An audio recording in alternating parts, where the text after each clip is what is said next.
Turn now to Colorado, where your President Joe Biden made a rare appearance. As per usual, didn't go well. In fact, the trip started with a very concerning moment during a photo op with workers at a wind tower factory. Biden randomly started talking about the nuclear codes. Okay, watch this. Now look, my Marine carries that. It has a code to blow up the world. This is not nuclear weapons, is it? All right, okay. Okay, Joe Biden was not coherent pretty much all day, dazed and confused, even when reading the giant-sized font on his teleprompter. Take a look for yourself. But I am friends with your leader, Mr. Moon. We're good guys. Here in Colorado, the wind turbine manufacturing Vistas is investing $40 million to expand its factory and hire an additional 1,000 employees. Solar manufacturer Meyer Burger is building a new solar cell factory just down the road in Colorado Springs. Instead of cutting them, or like Congressman Trump and Bope want to do, we could use it to help millionaires and millions of families afford, instead of millionaires, millions of families afford a little help with senior care. Can someone interpret that for me? Congressman Trump, what was Biden actually trying to say? How on earth is he capable of being president? This is the toughest job in the world, and he wants to serve another 5 years. Has he lost his mind? I think it's becoming quite transparent. Yes, Biden is a cognitive wreck. I know it. You know it. Democrats know it. But barring some major trip and fall or emergency health condition, it looks like Joe is on a path to be the nominee for the Democratic Party. So given Biden's condition, well, that means his vice president plays an important role. Unfortunately, his vice president happens to be Kamala Harris, who polls lower than him. And today, she couldn't come up with a simple answer to a pretty simple question about TikTok. Take a look. You don't have a specific view on TikTok itself? I'm not commenting on it. Are you on TikTok yourself? I'm not. Are you not like but a voyeur? Many of the young people in my family are, I'll tell you that. And you tell them to get off? You know, you can tell young people in your family all kinds of things to do. Well, we got the giggles, but we didn't talk about Venn diagrams, as she calls them, whatever they are. Anyway, unlike Kamala Harris, my next guest has taken tough action against TikTok and is now backing a bill preventing China and foreign adversaries from buying up U.S. farmland. They've also been buying ranch land and land near military installation. Joining us now, South Dakota Governor Kristi Noem. Governor, let's talk about why the dangers with TikTok.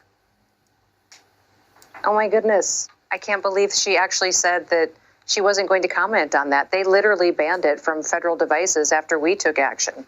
In South Dakota, we banned TikTok. We're the first state to do it. 30 states have done it since then, but the federal government took action and banned it too. So how can she legitimately sit there and go, yeah, I'm not going to comment? They know and they acknowledged that it is a national security threat. Grow up and have an opinion. If you're going to be the vice president of the United States, just give us an honest answer for once. That's what's so shocking to me is the way Biden and Kamala still think they have to dance around everything. The one thing this country's desperate for is the truth. Just tell the truth. We have an opinion. We banned it. We don't think it's good.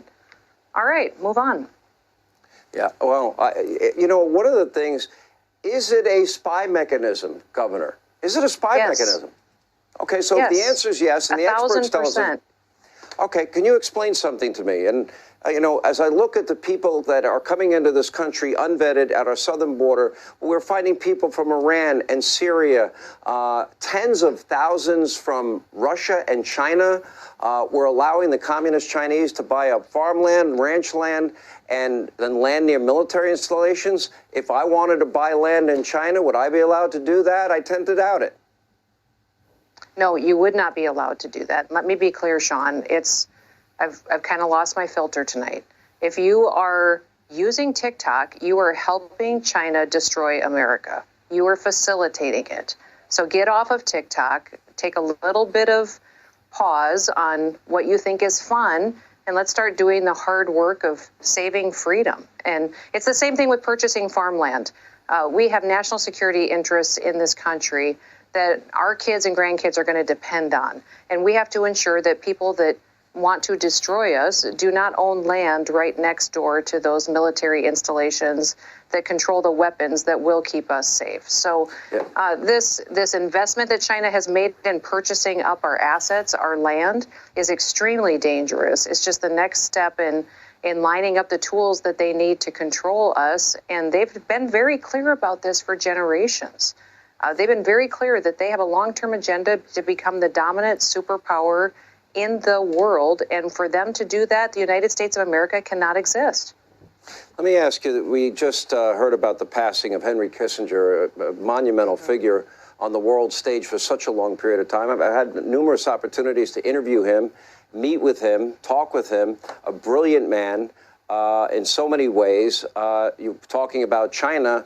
He played a huge role in the Nixon administration in their efforts to open up discussions with China at that time, making a lot of history doing so. Your reaction to his death? It's a sad day for us because he was a leader that led through challenging times. And I hope that everyone's reaction to his passing is to go learn a little bit more about him that you didn't know before. Around your dinner table or when you're driving in the car with your kids, tell them a few Kissinger quotes that were used at strategic times. Give them a little bit of history, because if we forget what happened in the past, we're doomed to repeat it. And many times throughout history, the United States of America went through dark times, and leaders like Kissinger stood up and they took action and they provided leadership when we needed it the most. Yeah. Governor Noem, great to see you. We really appreciate it. By the way, we will talk more about it coming up in the course of the program tonight. We'll have more information